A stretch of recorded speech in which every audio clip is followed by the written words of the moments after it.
We all know that change is hard. And if you're one of those people in your organization that's trying to change active shooter policies and procedures, but you're getting blocked, or you're somebody that knows you need to change, but you're not even starting because you just know you're going to get slammed, that's today's topic, and this information is going to help you. Stick around.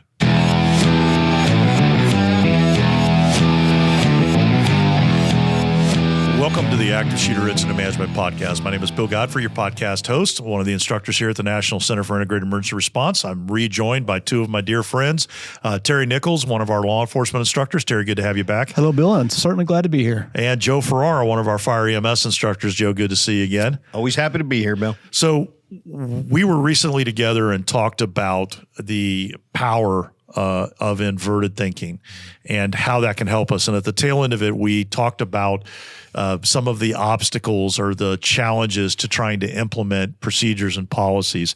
And so this discussion today is about some of the common things we've heard and some of the ways to get past those hurdles, to have ideas to work around. So I want to kind of bring this list up for everybody to see. So before we started filming, we took less than 5 minutes, and it took that long to put together the list of things that we've commonly heard in classes. So these are some of the things that we've heard people say about why they can't, won't, don't want to implement the Active Shooter Incident Management Program. So not the way we do it. We don't like the terminology. Leadership's not here in the training. There's no leadership buy-in. They won't buy in if they don't think it's their idea. There's no budget or inadequate budget to do it. Our agencies don't work together, and that could be police with the sheriff, or it could be police and fire. We can't communicate with each other, which can be on the radio or just we can't don't talk like to each each other. other. Yeah, exactly. We have inconsistent policies or no policies. Fire has to be in charge. The fire side has to be the incident commander. EMS won't go in. We don't do warm zone EMS operations. It's not in our contract. It's not my job, not what I signed up for. And both on the law enforcement, doing medical, and on the fire and EMS side, asking them to go into places where bullets could fly. It won't happen here. And we have other priorities. We have bigger fish to fry. So that's our list. I think we came up with more than that in our 5 minutes, but we can start there. Oh, we've heard way more than that. Oh, yeah. Some we can't write unless we change the rating on Absolutely the podcast. Not. Yeah, exactly. So let's start with the classic. That's not the way we do it around here. Yeah, it may not be the way you do it for you, but what about your partners? What about your community as a whole? So if you're the police department, well, that's not the way we do it here, but the sheriff's department does something different. And our fire and EMS partners do something even different than that. But that's not the way you do it here. We got to get it. This was built to be the national standard. It is the national standard. And we're trying to get everybody on the same page. It's the whole goal. Yeah, and it's not just in your local jurisdiction, but also when you go to mutual aid out of county, isn't it? Absolutely. If that's not the way we do it here, then I'm going to challenge you to say, well, when you work with your adjacent county, your adjacent city, what happens then? It's not the way we do it here. Okay, well, I guess you can't work together with the county next to you on mutual aid. And that is a very, very real challenge. In fact, we've got a case study that we did on one where they had a pretty good response. They had a couple problems, but they had a pretty good response. But when their out-of-county mutual aid who had not participated in the training showed up and wasn't on the same page, didn't have the same training, didn't know the process, it went horribly sideways on them. And Terry, you mentioned the Active Shooter Incident Management Checklist process, which was endorsed by the National Tactical Officers Association, NTOA, as the national standard for managing active shooter events. It's referred to by Alert as the gold standard in managing active shooter events. There's safety in standards and national standards, isn't there? Yes, absolutely there is. And again, nobody else is doing this, okay? This is a national standard. Like you said, the gold standard, according to Alert and N2A, has said it is a national standard, everything you just said. But there is power. There's absolutely power in everybody being on the same page, having that national standard, and you put that in your books. So when you do it right, you can refer to this, that, hey, this is why we did it this way. If you don't do it right, you have a negative outcome, and you weren't going by a national standard that puts you at risk. And to further that, look, nobody operates in a vacuum. Nobody operates in a bubble. In fact, we try to avoid silos, so to speak, from an incident command perspective. And of course, in the post 9/11 world, let's not forget the National Incident Management System priority was that everyone be on the same page. So if that's not the way we do it here, I would challenge you to say, well, what about the rest of the country? And it seems like a weak or a far-fetched argument to say that, but let me say this. When you think about responding to an active shooter event, you're probably thinking about your police department, your fire department, your sheriff's agency in the county, maybe a couple of other municipal agencies are going to respond with you, a couple of other fire departments. Maybe you're thinking about your mutual aid partners that are coming in from out of county. But what about federal law enforcement? Because they're in your community. You may not be aware of it. I mean, we've had multiple stories about armed federal law enforcement showing up at a scene. They're from an agency that people had never heard of. Well, what's their way of doing it? And will that way work with your way? And that's part of the challenge, is that there's no good cutoff point to say, well, our region does it this way, but just outside of our region, they do it a different way. Well, now what happens if your region has an incident right on the edge of the boundary? I mean, that's part of the challenge. And so this whole idea of having a template, and I do want to be clear that it's not overly prescriptive. It's simply a template. It's a list of the things that need to get done, and generally speaking, the order in which they need to get done, so that we have the best possible outcome. I agree. And I'll say it again, though. I think you prepped it. There's power in having a standard. Mm-hmm. There's power in being standardized, because again, if you have a real negative outcome based on your actions or inactions, this is something they're going to hold you against you. If you do not you're not operating under national standards, it will not help you in the long run. Yeah, it can only hurt. It can only help you. Now, Joe, you mentioned NIMS, National Incident Management System, which is obviously huge on standardization. And while there's a tremendous amount of flexibility, there's a handful of words. I call them keywords or reserved words that have very, very specific meaning in NIMS. And so our next one, we don't like your terminology. How does that fit? Well, I think we've all heard this on the road with different agencies. Well, we don't call that here. We don't call an ambulance, or we don't call a fire truck a engine company. We call it this. And look, at the end of the day, if all these agencies are coming, because Terry, you can probably answer this question: who's coming to an active shooter event? Everybody. So everybody needs to be on the same page with terminology. And I think, in the past, I know, Bill, you and I have discussed this, and certainly Terry has before.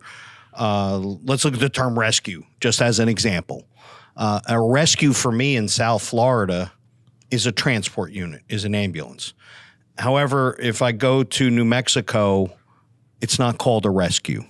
And even if I go to some areas in Central or North Florida, maybe it's not called a rescue. So if we're going to stick to terminology, I think the better list is what's national terminology for these things. One of the common ones I hear, you mentioned rescue, and it made me think of actually the rescue task force and the triage group supervisor. So one of the things that we've heard is that we don't like the term triage. We don't like the person running the rescue task forces to be called the triage group supervisor. We think they ought to be called the rescue group supervisor, or the this or the that. It might be interesting for people to know that when we actually started out with that position named rescue group supervisor, overseeing the rescue task forces. And so you had RTF to rescue to RTF going on the radio, and it worked out perfectly. No, it did not. It was a huge problem, and we got a lot of feedback on that. And so one of the reasons, there's a reason it's named triage group supervisor. That's because we tried some of these other terms and they didn't work. It became a powerful source of confusion. So this has been vetted. Not afraid to change when things are identified like that. Not afraid to change, but stay within the boundaries of ICS. of their position titles and everything else that comes along with that. One of the other ones, Joe, tell me if you've heard this one, and I hear this mostly from the fire departments, not from law enforcement, is they want to refer to the group that we put together called the Tactical Triage and Transport. So the tactical group supervisor, triage group supervisor, transport group supervisor are working together shoulder to shoulder in the same location. They're downrange, typically right on the edge of the warm zone or just inside but outside the building, kind of working the contact teams and the rescue task forces and the ambulances to kind of get the downrange stuff taken care of. I have fire departments will say to me, no, well, that's not what we call that. We call that operations. And I'm like, well, okay, how does that work? And they go, what do you mean? That's how we do it all the time. Yeah. And how often do you have law enforcement as a contingent of your operation? And it's funny because law enforcement across the country assumes that fire and EMS knows so much about NIMS and ICS because we use it all the time. And yet these kinds of mistakes are very common. Fire department gets in the habit of calling that position Everything operations ops. And calling it ops. Well, there's only one operations section chief. And they run all of operations. And so you can't have a fire department operations and a law enforcement it's one position. And it's dictated by NIMS and the ICS system. But that gets lost on people. It does, but worse yet, have you heard them say, no, that's forward operations. Oh yeah. My gosh. Forward command or forward tactical command. How Yeah. confusing would that get if we do have an operations section chief? Now we have operations calling operations or forward command or command calling command. I mean, come on. There is a reason for common terminology and common phraseology in the National Incident Management System, and it's to reduce confusion. Look, folks, we have enough trouble with communication. Let's not make it worse in different areas saying different things. And that, Terry, it's funny because I had forgotten about that one, but Joe's absolutely right. One of the things that we hear commonly on the law enforcement side is, well, that's tactical command. Except the NIMS, we come back to these reserved words in NIMS. Command has a specific meaning. It's defined. Operations has a specific meaning. PIO, these things have specific defined meanings, and you only have one. Yes. Except when you have command and you have tactical command, That's a problem. That is a problem. and the fact that we fail to recognize that that's a problem. I mean, there's not dozens, hundreds, if not thousands of agencies on the law enforcement side that when a SWAT operation comes in, they call it tactical command. Yeah. We ran, I was a SWAT commander for years, and I had the tactical. That's what I did. I had hostage negotiation right next to me, and we had instant commander above us. But were you tactical command on paper in your policy? No, we didn't have it that way. I was commander of the tactical team, but on the operation, I was in charge of the SWAT team. Yeah. But we had an instant commander above us. They didn't call me command. They was tactical. Yeah. And it's funny. I feel like sometimes the discussion of terminology, it becomes, gagging on a gnat. Somebody says, oh, well, I don't like this term, and they get hung up over it. Or I've had these conversations with senior leadership people in our industry who have argued that it doesn't matter whether we call tactical triage and transport operations. It doesn't matter if we call it tactical command, forward stage, this. Yes, it does. It doesn't matter till it does. It doesn't matter till it does. Yeah. It's a known source of confusion. There's a reason that the system is not designed that way. And I get looked at and said, oh, well, you're just being a NIMS purist. You're being the NIMS police. That's not what this is about. This is about doing appropriate training, meaning that we're teaching them the right things from the beginning. Because let's face it, execution may be a little off center, but we need to be teaching the correct terminology. And it does matter because it's a known source of confusion. Mm-hmm. Yep, it is. Terry, have you ever seen communication come up in an after action report as an issue? Communication? I don't know. No, I don't think Couple so. thousand times. Yeah. Just do a quick Google search or AI search. You'll see that is one of the top things in these after action reports. But leadership, because that comes up a lot, Bill. Yep. Leadership is not here in the room doing the training. We don't have leadership buy-in if it's not their idea. Yeah, man, we could do a deep dive into that leadership piece of it, but Probably do a whole podcast. yeah, that's a whole nother podcast. But those two are kind of tied together. No leadership buy-in, leadership's not there. So, part of that is having leadership actually go to training. It's a novel concept. And I know a lot of chiefs and executive leadership doesn't think it's for them. They've got other things to do. And I get it. I was busy as a chief as well, but if you're going to have to help your people and be there in spirit and be there in person as well. And then let your folks, if they're coming to you with a problem and they're giving you answers to the test on how we can solve this problem that you identified through inverted thinking, go with it. It's not that hard. Yeah, and I would submit that the next item ties into those two, because if leadership's not there and leadership doesn't have a buy-in, well, of course, there's not going to be a budget because it's not on the priority list for leadership to pay for this level of training, or to pay for this level of policy that needs to be implemented. I completely agree with you. And Terry, I'm going to pull on that thread of inverted thinking there for a second in terms of tools, because it can always be a delicate conversation when you're trying to manage up in the organization and talk to a leader who's just not getting it, whether they're the type that it's got to be their idea or they,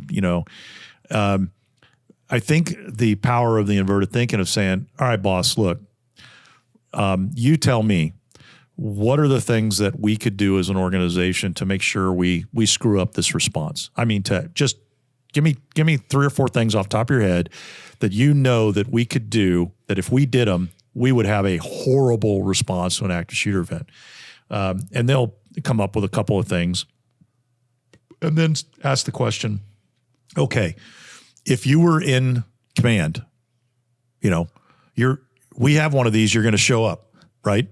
So if you're in command and you're in charge, or the deputy chief is in command and in charge, or fill in the blank, what are the things that they could do leading up to before the event and during the event to make sure that they did their part to make it a horrible response?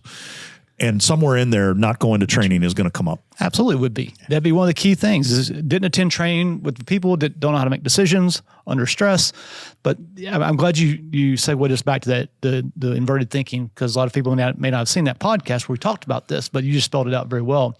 That's how we get the solutions like this. And these are the things we've heard about why they can't, but it helps you identify these things and gives you a blueprint on how to move forward beyond that. So, yeah, interesting.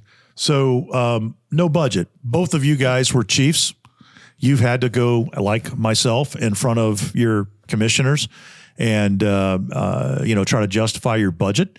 What are some of the tips that you would give people to be able to address budget issues?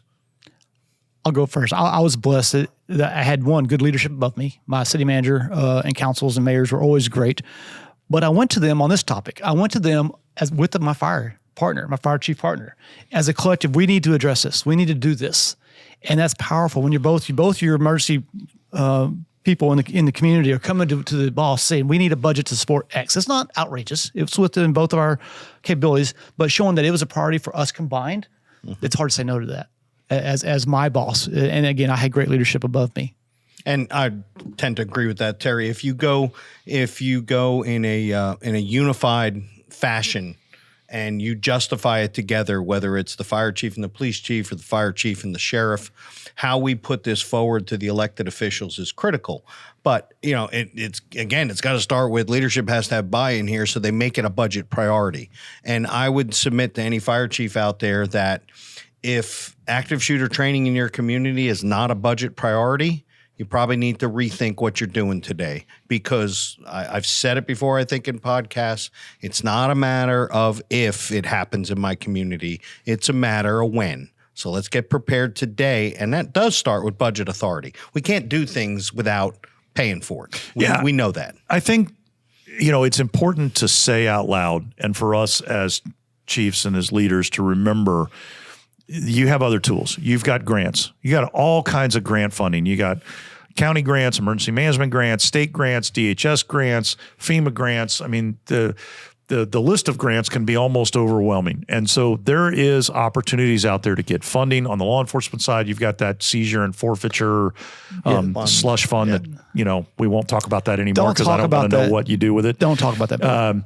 But there's grant funding. There's also grant-funded training. For example, the 3-day advanced class that we teach is free to responders. Mm-hmm. You simply submit a request and get your name on the list. And once you get selected, a team shows up and provides the training. Now, you don't have to pay for that. That is free. However, look, you got to be a realist. You got to fill a class. And taking people off the road can have a cost. Yes. Can you spare them, or do you have to hire back overtime to cover them? Do you have to move people around? Do we need equipment? We need to do some policy development. We now need to do some in-house training because, okay, great. We sent 60 people, but we're a force of 600. So we've trained 10%. Now we need to train the other 90. So the reality is that there's going to be some budgetary impact, but plan ahead for it. It goes to your priorities as an organization, as a community. If this is important to you, you need to invest resources into it. So our next one on the list is agencies don't work together. We don't work with our police department. The police department doesn't work with the sheriff's office. We hate the county. The county hates the city. We can't get along with fill in the blank. Yeah, we've heard this a bunch. And it's unfortunate. I've seen it throughout my career. Unfortunately, within my neighboring agencies, it's gone up and down, up and down. It's cyclical. At least it was in the community I worked in. But in this day and age, I think we all know we have to work together. Absolutely. It's a no-brainer, both with our fire EMS partners, other law enforcement agencies. We're all in this together, and put our egos aside and figure out a way to get along. Yeah, again, I'll go back to we don't operate in a vacuum. You may, on a day-to-day, city doesn't like the county doesn't like the city, law enforcement and fire don't get along. But you can't avoid the fact that you're going to be on scenes together. And you can move forward with the negative connotation that we don't like each other, so we're not going to talk to each other on a scene. How's that going to work out for you? And when it comes down to an active shooter event in a community, everybody's coming. Folks, it's time to put your big boy pants on and work together. And everybody's watching. Not just everybody coming. There you go. I like that. Everybody's watching. Community's watching you. Do you want to have an outcome that, again, we said before, is on the national news for the rest of your life in a very negative way, not in a good way. And one of the top recommendations in the AAR after that is the city should have learned, or the county should have learned, how to work with the other agencies. My take on this, I agree with you guys, but I have to acknowledge and own my part in this. When I was active duty, there is a real tendency to look at the other agencies around you as competitors, and to say, our fire department, our police department, our organization needs to be better than this other one. I need to demonstrate that we've used our budget well, that our people are trained well, that we're better than the ordinary thing. And that's a very real issue. I realized far too late in my career how horribly damaging that is to actually being able to do our job on very large scenes where we're all having to operate together. Far too late in the career did I come to that realization. So I think that there are a lot of people on the job that don't think that it's a problem. They fail to recognize that it's a problem, that they don't get along with this agency, or they don't cooperate with this agency, or they don't do training together. Now, that said, my personal experience has been that the majority of the time, the issue is coming from the top and not from the people in the field. That's been my personal experience. I don't have any data to support that other than my personal experience. The majority of the time, the fact that agencies don't get along together is because of how leadership treats each other, and not because the line people don't actually other. And if there are attitudes on the line, they've been derived from this poisoning of the well by the leadership. We don't like them. I don't know why, but I was told 5 years ago when I joined this agency that we don't like them. Exactly. The other thing that, again, my personal experience has demonstrated to me is the fastest way to break through that is not trying to convince these leaders to start being nice to each other, but rather to get the organizations in training together. It's very difficult to keep an attitude against other responders from other organizations when you are routinely training together. I don't mean once a year you got to go suck it up and do an hour-long drill. But when you are routinely showing up and sharing your training with each other, you're in the same classes, you're in the same EMS classes, you're in the same fire classes, you're in the same law enforcement classes, you're going to the range and doing things together. All of a sudden you get relationships that bridge that, and the leadership either takes note and fixes it, or eventually they retire and somebody who doesn't have that attitude moves up. But I do think that is a real issue. The challenge is you're not there alone, and you won't be in this. And so, Joe, I know in the communities that I've worked, we've always had the equivalent of a fire chiefs group for the region. And I assume on the law enforcement side, you got a police chiefs group, yes, absolutely. Something like that, yep. that everybody goes to. How hard is it at one of those, luncheons or those, in my experience, that was it. That was, that was it. Our breakfast. How hard is it to say, hey guys, I want 5 minutes to talk about, I just want to go with me here. Give me 5 minutes and let's put up a list like we did in the last podcast the previous podcast on inverted thinking. Let's make a list of all the ways, all the things that we could do to make sure that we really screwed up an active shooter event response. And I think all of a sudden the light bulb goes on very quickly. That's a powerful tool. I mean, the diverted thinking is powerful, and that'd be a great place to do it, especially if you're that chief in that area and you realize as a more global community, meaning your working area, you're not prepared, there's some gaps. Get it out there. You spend 5 minutes doing that exercise, and I think you're right, the light bulbs would start to go off for these chiefs. And not only the Fire Chiefs Association and you have the Police Chiefs Association, why aren't they having a luncheon together to further that? Because it isn't just about does the city and the county talk or the city and the state agency that's there talk, but it's the law enforcement and the fire. So police and fire chiefs should be getting together at a luncheon and saying, hey, what are the impediments to us working together? Why isn't this happening? Bill, you said it earlier, it starts at the top. Wow, Joe, slow down. Don't go too fast there. A little crazy. Crazy ideas. Cats and dogs living together. Mass hysteria. So, and all, that's the carrot. Let me apply the stick on the other side. As a fire chief, as a police chief, you got a boss. Whether it's a city manager, county manager, you got a boss, mayor, the electorate, if you're an elected sheriff. Mm-hmm. And if you don't get a handle on this, I mean, do you really think that your city manager doesn't know that you guys don't get along with so-and-so? You think the city managers don't talk? You think the city and county managers don't have a relationship? Even though those organizations may not like each other, you think that they know. And if you're waiting for them to force you into a meeting to solve this problem, that's not good career longevity. Bad idea. Yeah, it's not. It's not going to be well for your career. And then when you have an incident happen and it turns into a train wreck because you do not have these relationships, it's not going to work. Who are they going to point the finger at? Yeah. You better point it at That's yourself. That's the button on your side, Terry. You just had a technical fault. I didn't do it, I promise. So for folks that can't see off camera, Carla right now has just fallen out of her chair laughing at us because Terry hit the switch to move the table up and down. Blame me. Blame the cop. That's all right. I'm against two fire folks here, right. And so blame the cop. So moving on, we can't communicate. Wow. We can't communicate. This table communicate with us well. Thank you very much. So that actually falls into, let's talk about both radio comms, also just communicating before an event, during an event, things like that. Yeah, I think radios is a big issue that we all have. You see it in every after action report. There's communication issues. But, why this won't work here? We can't talk to each other. We don't have the same radio channels. We don't have, pick your poison. But it's an issue. Solve it. Solve it ahead of time. If you know it's an identified issue, we can't do this because we can't communicate with each other. Fix it. Well, it goes beyond that. Forget about the radios.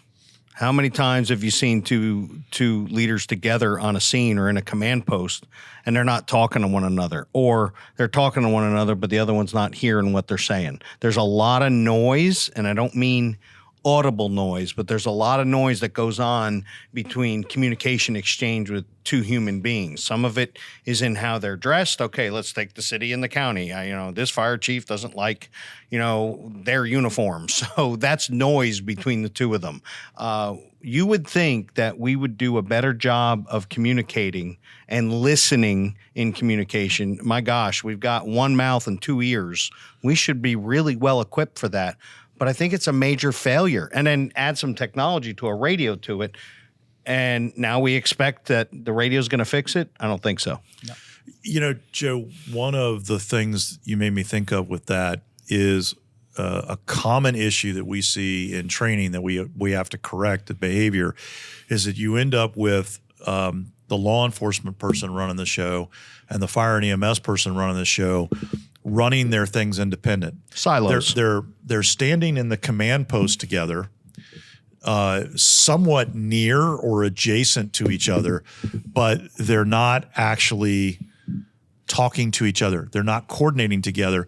And I see this happen a lot, whether it's medical branch and law enforcement branch not communicating, or we're in a unified command and the fire EMS unified commander is directing all of the EMS activities from the command post, and the law enforcement unified commander is directing all law enforcement activities. That's not unified command. That is not the way unified command is supposed to work. And it is a very, very dangerous precedent. It's a very dangerous habit to get into. And in the case of an active shooter event where we are absolutely reliant on each other to execute the job, it's a prescription for disaster. And you would think we solved it by putting people shoulder to shoulder and next to one another. That's the end all be all to solving it, and it's not. No, we've got video of guys that shoulders are actually touching, but they're touching with their backs turned and they're not communicating. Not talking to each other. You hope the proximity would help solve some of the communication issues, but it won't. Doesn't do it all the time. It's one tool, but there has to be more. They have to build a relationship. They have to work together. How do you build a relationship? You train together before the event happens, and you have lunch together, like we just talked about. Police and fire organizations getting together at that level. That's how we fix the communication problems. So before we leave the can't communicate, I do want to dive down into something on radio. So we can't communicate is a common issue across radios. And so there's a decision made. We're going to create a disaster channel. We're going to create a mutual aid channel. We're going to have this bank that's set aside and everybody's going to be able to go to it. We're going to patch channels together. We're going to do these things. Okay, here's my challenge to you. Whatever idea you come up with for how to solve that radio communication, then go into inverted thinking and go, all right, if we do this, how could we mess this up? And in the case of a disaster channel or a mutual aid channel, well, let's see. We can make sure that the radios are not all programmed. We can name them different things in different radios, different agencies' radios. We can put them on different banks and different channels and different radios. We can give one agency the encryption key and not give it to another agency. We cannot train our first responders on how to use the radios. Yeah. Because it's so complicated. We cannot practice with them. Exactly. So before you leave your solution for how you're going to solve your radio problem, drill down on that solution and say, okay, what are all the things that we could do to make sure that this solution completely and totally fails and contributes to us not being able to communicate, and then solve for that so that you have a plan. Okay, moving on. Inconsistent policies. Police has one policy, fire has another policy, the sheriff's office has a third policy, the outside EMS agency or the mutual aid county has a different policy. Go. I think it segues into the next two, where, fire must be in its commander or EMS won't go in. Those are policy-driven issues. But again, you have a standardized process. We talked about the checklist, the ASIM checklist. That's a good start of getting everybody on the same page, having the same policies. We actually offer a sample policy on our website that people can download that help get everybody on the same page. And look, it's important to recognize that as many agencies as are in the United States, there's going to be different policies. However, and Terry, you just said it, there is a sample policy. There's sample direction on how to get together.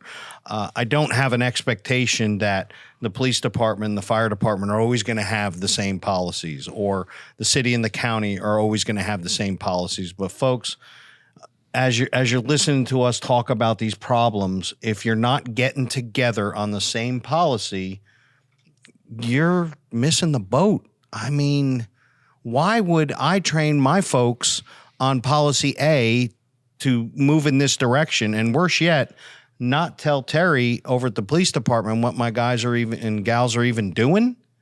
And then why would Terry train his folks on his policy and not tell us what we're doing? And if you do have different policies, at the very least, please inform each other so that we know what they are. And I'm going to take that one step further, Joe. I actually think that these agencies should all have the exact same piece of paper that the police chief, the fire chief, the emergency manager, the county sheriff, whoever, everybody is a signatory. I don't care if you got to have 2 pages of the policy just for the signatures of everybody that buys in. One piece of paper that everybody signs off on. Now, okay, oh, well, we have a specific SOP template, or we have a specific general guideline. All right, fine. Use that template to say the attached the attached is implemented as policy under this, and then attach it, but the same piece of paper, because the disconnection is very, very real. I will never forget. Now, in fairness, this was a long time ago. It was over a decade ago. We were doing some training, and the sheriff's organization said, okay, bad guys down. We're ready for fire and EMS to move in. And they turned to their counterpart and said, okay, we're ready for your medics to come up. And he goes, the fire guy says, you already cleared it? And he goes, well, no, but we've got the bad guy down. We've got a security cordon set up. We're ready for you guys to come up. And they go, well, no, we don't go in. We don't go in until it's completely cleared. Well, yes, you do. That's your policy says you do. No, that's not what our policy says. Our policy says exactly the opposite. These two get into an argument to the point where we have to stop the exercise.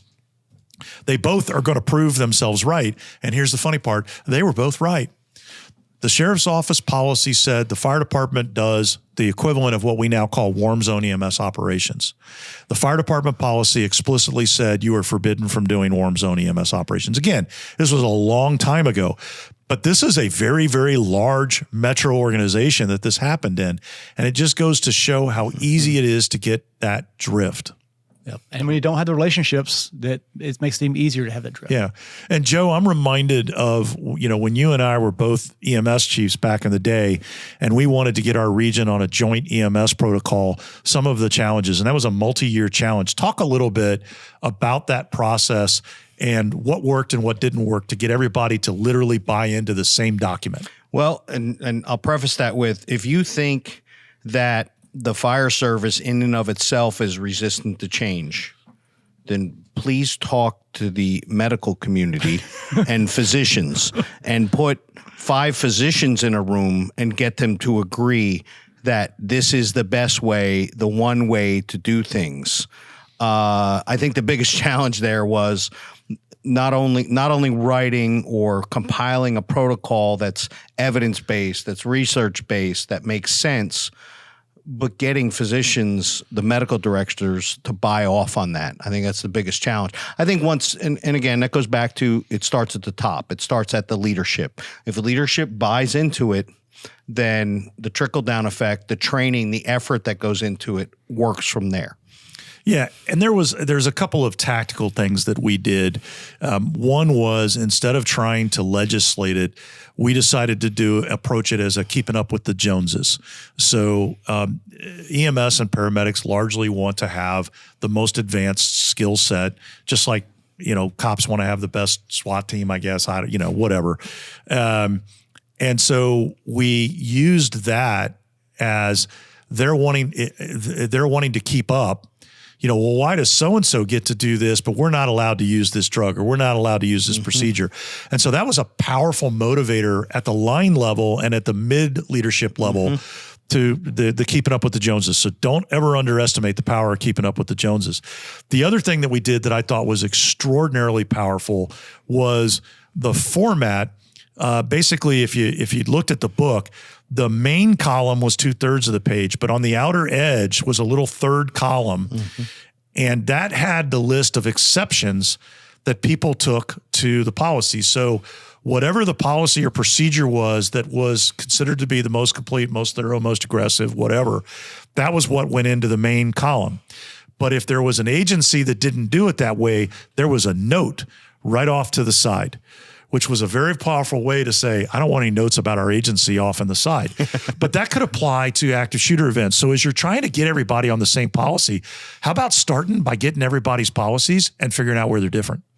Could be a good starting point. And maybe they don't want to be the one in that column because, I don't know, Terry, do you think there's a competitive nature in our businesses? Nah, maybe just a little bit. Maybe tiny. Keeping up with the Joneses. It's go. a powerful force. Okay, so EMS won't go in, doesn't do warm zone operations, which I think ties into it's not in our contract, it's not my job, it's not what I signed on for. Yeah. Hey, why does fire always want to be in charge? You know, they're used to doing things. They work in that way, and law enforcement does, but we just do it a little bit different. You know, there's a sergeant. I think the default there is, you know, we talk about it during class. First law enforcement on scene, officer on scene of an active shooter event. Who's in charge? Yeah, that law enforcement officer. And then somehow, my lovely brethren and sister in the fire service get there and go, "We're in command." My answer to them always is, all right, this is an active shooter. Let's think for a second. This is a murder in progress. Hey, battalion chief, you want to be in court on this one as the incident commander of a murder scene? I don't think so. So true. It's a culture change for us. It is culture. It is an absolute culture change. I think we're getting better. You see the swing, you know, both what I think across the spectrum of what we're doing in public safety, especially law enforcement, is changing, but we still have a long way to go. How does law enforcement feel about incident command? Lost. Yeah, I think lost. But again, it's changing. We're getting better. But as a whole, you know, ICS and NIMS as well as root canals you had to do. And it was no fun for anybody. But again, that's why I'm so proud of the work done here is that you break it down and make it very applicable, very easy for people to understand at the line level. And I think when law enforcement comes out of one of our classes, they get incident command way more than when they walked in the door. Absolutely. I think on the fire side, Joe, it's largely out of habit. It's about it's habit and it's legacy. It's been handed down. And that's the way we've always done it. I show up on scene. I take command. I establish command. I need to be in command of my own troops. But if you go back to any version of NIMS and ICS, it clearly talks about who should be in command and why they should be in command.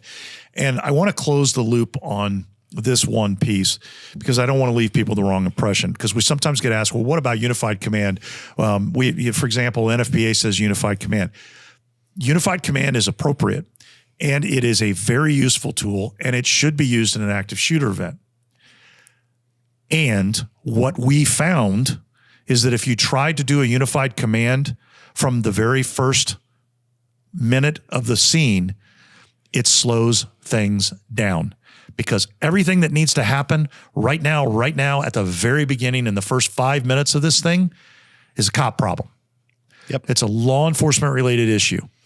And that's not the time for a unified command. The time for a unified command is when you've got an incident commander who is a law enforcement supervisor. They have a medical branch and a law enforcement branch, and they have an operational group that's built out. They have downrange tactical triage and transport, and the job is getting done. And then the chiefs show up. They get a detailed briefing from the incident commander. They assume unified command, and that person that was the incident commander, that law enforcement supervisor, becomes the operations section chief. And the unified commanders communicate their priorities, their objectives, their strategies through the operations section chief for implementation. So it's not It's not black or white. It's not one or the other. It's not you have to do it right from the beginning. Command is a process. Mm-hmm. Command is a process. And what we found, because we, in the beginning, tried to do unified command right off the bat, the first law enforcement supervisor, first fire EMS supervisor, go, make it work. Yes, it works. It's just not fast. It's slow. It slows things down. Mm-hmm. And that's what we found. So I think that, deals with some of those cultural issues. Won't happen here. We have other bigger priorities. Yeah, and that goes. The priorities goes back to, for as leadership, what is your priorities? And sit down again. Go back to the inverted thinking. Throw this problem out on the table, and how can we screw it up? How can we screw up a response? And figure out what do we need to do right now, right now, and then what's a 3-month plan, 6-month plan, year-long plan to start addressing those issues, and maybe some other things that you think are a priority right now, not so big a priority when you start looking at the work you just did and realize we've got some gaps. And then the won't happen here is like, put your head in the sand. There's so many communities around this nation that will look at you and go, you're a fool, because we thought the same thing. Or they were prepared for it and they handled it appropriately because they knew it would happen there one day.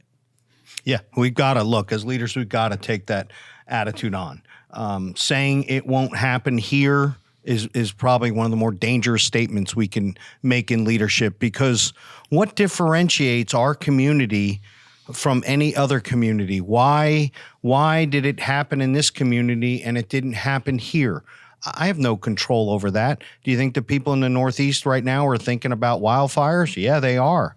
Were they thinking about wildfires last year? Probably not. So saying it won't happen here doesn't help us in preparation. And if we look back in this list, if I say it won't happen here, then why should I put a budget together? Why should I even think about working together with other agencies? Because it won't happen here. So to apply that inverted thinking concept, if I say it's not going to happen here, then the flip side of that is when it happens here, what do we need to do? The previous podcast, when we talked about inverted thinking, I told the story about Charlie Munger, famous investor partner with Warren Buffett. And in World War II, he was a weather forecaster. And his job was to provide pilots the tools to navigate the weather and go through. But he took a different angle on it. And he tells this story, and it's very, very jarring when he says it. He says, I instead of trying to forecast the weather, because that's a very hard task, especially back then, he said, I just turned it around and looked at the question a different way. If I wanted to kill all my pilots, what would I do? And when he says that out loud, you're like, oh my God, that's jarring. Horrible thing. As a meteorologist, as a weatherman. And he says, okay, I would put them into known icing conditions that their aircraft can't handle to make sure they crash. And I would send them to an area with fog, weather, clouds where they're socked into the point that they can't safely land before they run out of fuel. And I'm going to kill my pilot. And so what is my job as a weather forecaster is to make sure I avoid those things. Now, I'm going to turn this around and say it this way for leadership in the room that are saying, it's easy for you guys to say that active shooter is a real priority. Okay, here, try this inverted thinking exercise. Ask yourself the question, what are the things that I could do to make sure that my people get killed today? That's powerful. What are the things that I can do to make sure that my citizens and my civilians can get killed today? And if that ain't enough for you, what are the things that I can do to make sure that I get fired Monday?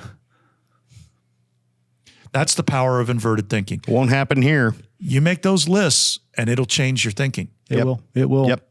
I just want we started off talking about, Bill, about those change agents within an organization. And these are some things they may have heard, but we've heard them. We talked about, we've heard all these things, plus many, many, many more.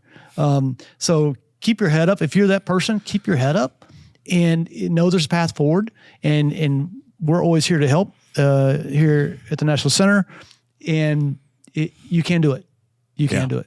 Don't lose the faith. Yeah. Don't lose the faith. You'd be surprised how much change gets driven from the line level up. It's a remarkable amount because there are leaders out there that will listen to it.